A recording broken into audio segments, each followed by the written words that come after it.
আলাইকুম। আমি Ayesha Siddiqua, Ayesha blog venture YouTube চ্যানেলে আপনাদের আরও একবার স্বাগত জানাই। কাছে এবং দূরে, দেশ এবং দেশের বাহিরে যে যেখান থেকে আমার আজকের ভিডিও দেখছেন, আশা করি আল্লাহর রহমতে সবাই সুস্থ আছেন, ভালো আছেন।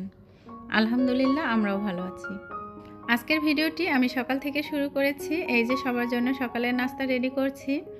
তো রাতে ঘুমাতে ঘুমাতে আমাদের রাত প্রায় 2টা বেজে গেছে। তো সকালে একটু ঘুম থেকে উঠতে দেরি হয়েছে, যার জন্য সকালে উঠে আর নাস্তা রেডি করতে পারিনি। আপনাদের ভাই হোটেল থেকে নাস্তা কিনে নিয়ে এসেছে, আর আমি কিন্তু চা বানিয়ে নিচ্ছি। তো সবার জন্য সকালের নাস্তাটা রেডি করে নিচ্ছি।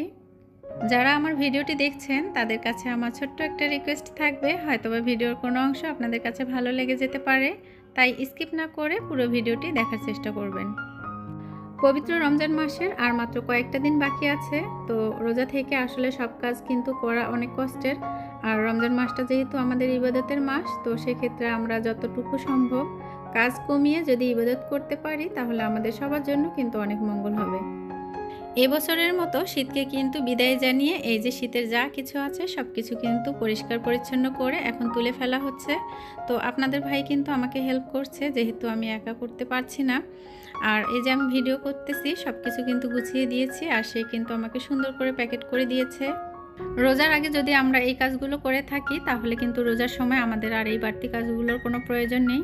আর প্রতি বছর কিন্তু শীতের সময় আমি এভাবেই সব কিছু প্যাকেট করে রেখে দিই। এই যে ন্যাপথলিন দিয়ে দিয়েছি, আর সব কিছু কিন্তু ভালোভাবে পরিষ্কার পরিচ্ছন্ন করে কড়া রোদে শুকিয়ে নিয়েছি। আর এখানে কিন্তু কোনো রকম পোকা বা কোনো গন্ধ হওয়ার কোনো সম্ভাবনা থাকবে না। গত ভিডিওতে আমি আপনাদের সঙ্গে শেয়ার করেছিলাম যে আমার কিচেনটা কিভাবে ক্লিন করেছি। তো আমার কিচেন, তারপর কিচেনে যে ফ্যান ছিল, চুলা, সব কিছু কিন্তু আমি ক্লিন করেছি। আর এখন যে অপ্রয়োজনীয় জিনিসগুলো সেগুলো কিন্তু আমি প্যাকেট করে ভালো করে তুলে রাখছি। তো শীত চলে গেলে আমরা শীতের কাপড়গুলো কিভাবে প্যাকেট করে রাখি, কমফোর্ট কম্বল, সেগুলো কিন্তু আপনাদেরকে ভিডিওতে দেখিয়ে দিলাম। আপনারা চাইলে এভাবে শীতের কাপড় প্যাকেট করে রাখতে পারেন, তাতে করে কিন্তু কোনো ধুলো ময়লা পড়ার সম্ভাবনা থাকবে না।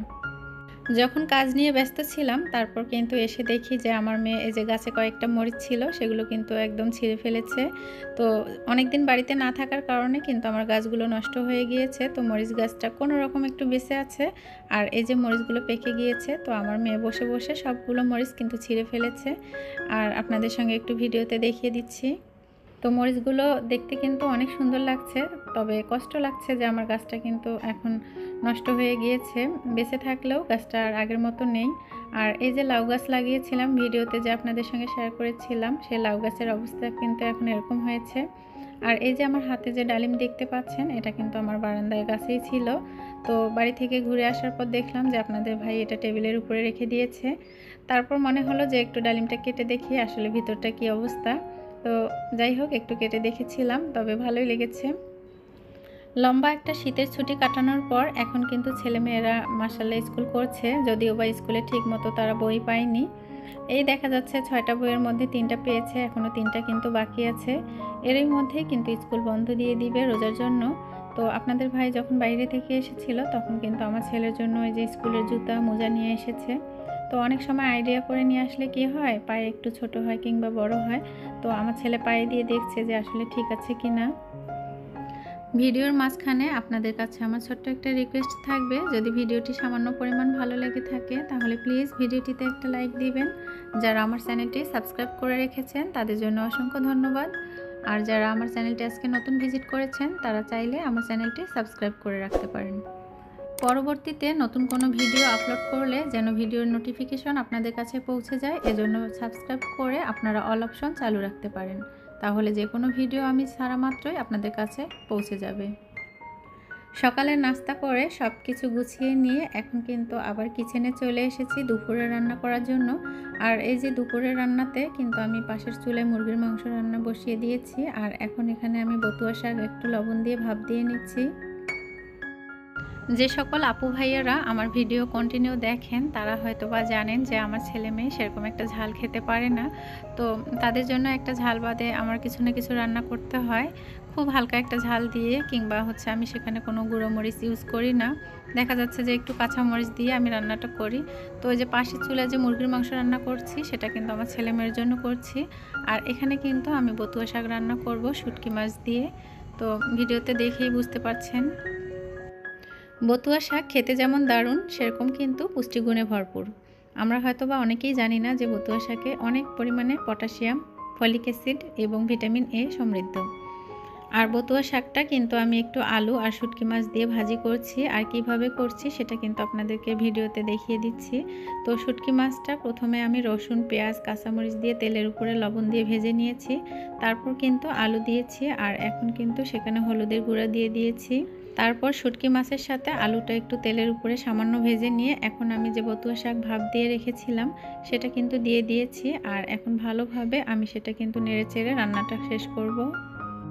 নরমালি আমরা যেরকম করে শাকভাজি খেয়ে থাকি, তো অন্যান্য শাকভাজিগুলো সেরকমটা স্বাদ লাগলেও বতুয়া শাকে যদি একটু শুটকি মাছ দেওয়া যায় তো এর স্বাদ কিন্তু দ্বিগুণ হয়। আর আমি সবসময়ই কিন্তু দেখা যাচ্ছে যে বতুয়া শাক যদি বাজার থেকে নিয়ে আসি তো এরকম করে শুটকি মাছ একটু আলু দিয়ে একটু ঝাল ঝাল করে রসুন দিয়ে আমি রান্নাটা করি। তো এখন আমি এখানে ধনিয়া পাতা দিয়ে দিব, আর হচ্ছে সামান্য পরিমাণে জিরার গুঁড়া, ধনিয়ার গুঁড়া দিয়ে দিব।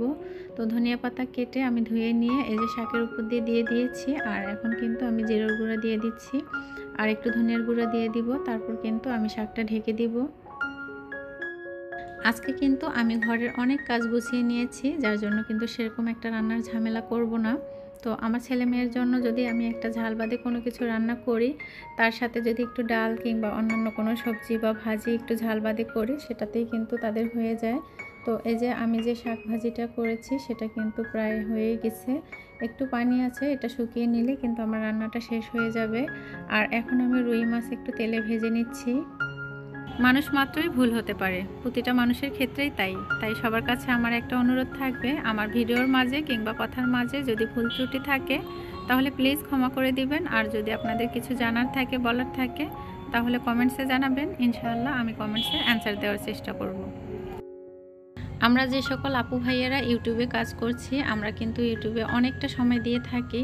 তো প্রতিটা ক্ষেত্রেই কিন্তু আমাদের কষ্ট করতে হয়। আমরা যেমন সংসারের কাজ করি, সংসারের কাজের পাশাপাশি আমরা যে ভিডিও তৈরি করি, এডিট করি, ভয়েস দিই, এটাও কিন্তু আমাদের কাছে অনেকটা কষ্টের। তাই সবার কাছে অনুরোধ থাকবে, যখন যারা যে ভিডিও দেখবেন তারা পুরো ভিডিওটা দেখার চেষ্টা করবেন ধৈর্য সহকারে। যারা আমার ভিডিওটি দেখেছেন তাদের জন্য অসংখ্য ভালোবাসা ও দোয়া রইল। আজ এ পর্যন্তই। সবাই ভালো থাকবেন, সুস্থ থাকবেন। আসসালামু আলাইকুম, আল্লাহ হাফেজ।